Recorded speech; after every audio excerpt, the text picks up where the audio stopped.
बच्चों, Gyandeep plus channel में हम लोग चलते हैं महाजनपद की ओर। बच्चों, ज्ञानदीप प्लस चैनल में आप लोगों का बहुत बहुत स्वागत है और इसे देखने के लिए आपको बहुत बहुत धन्यवाद। बच्चों, आप लोग तो ये जानते हैं कि आपका जनपद माने हिंदी शब्द है जिला, जिसे कहते हैं।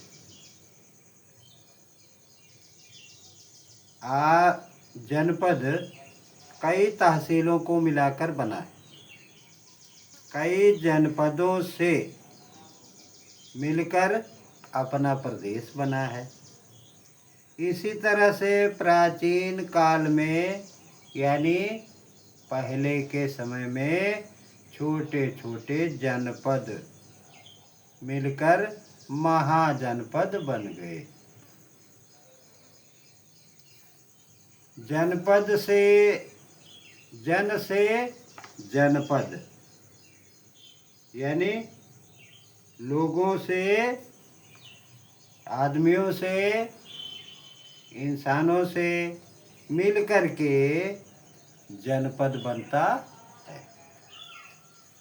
वैदिक काल में किसी कुल, जाति या लोगों के समूह को जन कहा जाता था। क्या कहा जाता था? जन। प्रत्येक जन का राजा होता था।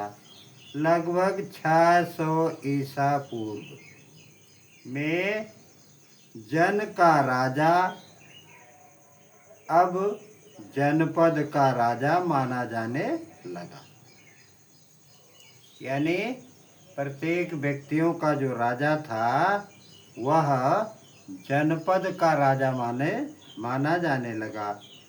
जनपद का शाब्दिक अर्थ है जन के बसने की जगह, अर्थात ऐसा भूखंड जहाँ कोई जन अपना पांव रखता है अथवा बस जाता है।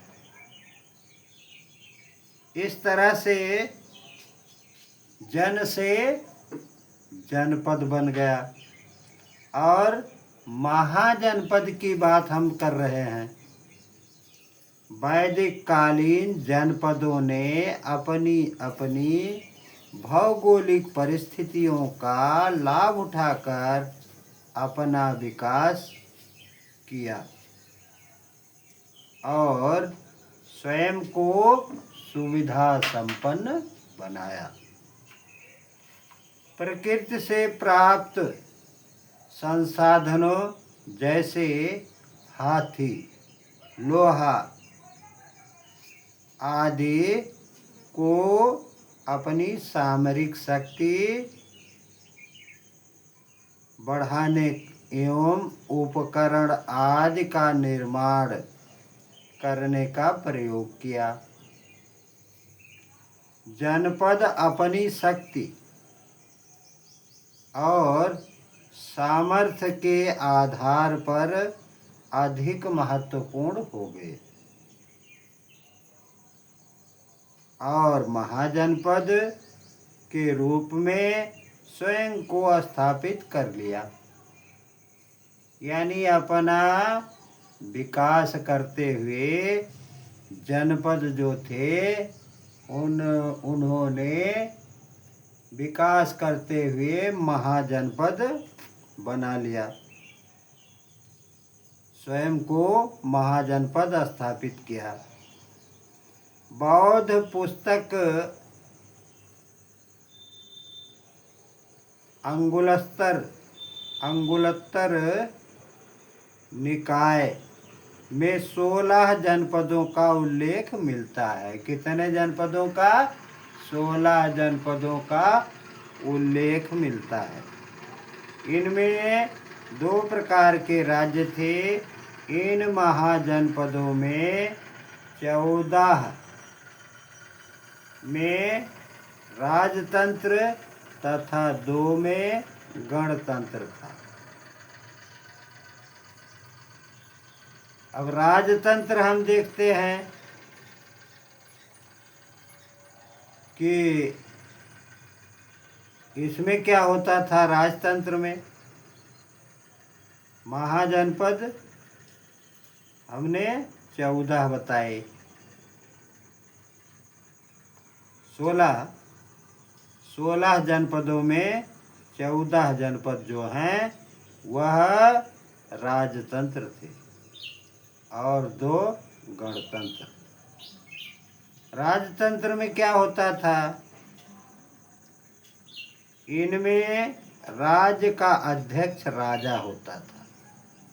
इस प्रकार के राज्यों का वर्णन आप लोगों को बता रहा हूं। देखिए, महाजनपद जो था उसमें नंबर 1 अंग कहाँ था, इसकी वर्तमान स्थिति कहाँ है? मुंगेर तथा भागलपुर जिला। और दूसरा मगध था, दूसरा महाजनपद मगध था जो वर्तमान स्थिति में पटना, गया, शाहाबाद जैसे जिले के कुछ भाग में था। तीसरा काशी, वाराणसी। चौथा कौशल, अयोध्या, गोंडा, बहराइच को मिलाकर के यह कौशल कहलाता था। वत्स, प्रयागराज, मिर्जापुर, चेद, आधुनिक बुंदेलखंड, जो मौके पर बुंदेलखंड है वह क्या था, महाजनपद था, उसका नाम था चेदी। और कुरु तो आप लोग जानते होंगे, आधुनिक हरियाणा एवं दिल्ली का भाग है। पांचाल महाजनपद, जहाँ पर पांचाली यानी द्रौपदी का पिता का घर था। उत्तर प्रदेश के बरेली, बदायूं, फर्रुखाबाद जिले का क्षेत्र जो है वह पांचाल था। सूरसेन, ब्रजमंडल और मथुरा, इसकी स्थिति ब्रजमंडल और मथुरा में थी। मत्स्य, अलवर जिला, भरतपुर और जयपुर जिले को मत्स्य कहा जाता था। और 11वां महाजनपद अवंती, मालवा क्षेत्र जो है, आधुनिक मालवा क्षेत्र, वह अवंती महाजनपद था।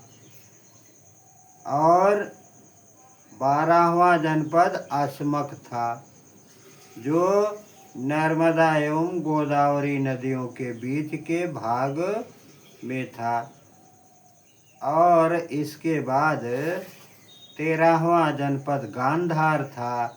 गांधार यानी जहाँ का महाभारत में एक पात्र आपने शकुनी देखा होगा, शकुनी भी गांधार का ही था, जो गांधारी का भाई था। यह पाकिस्तान का पश्चिमी और अफगानिस्तान का पूर्वी क्षेत्र जो था वही गांधार क्षेत्र था। और 14वां कंबोज, पाकिस्तान का आधुनिक हजारा जिला जो है वह कंबोज महाजनपद कहलाता था।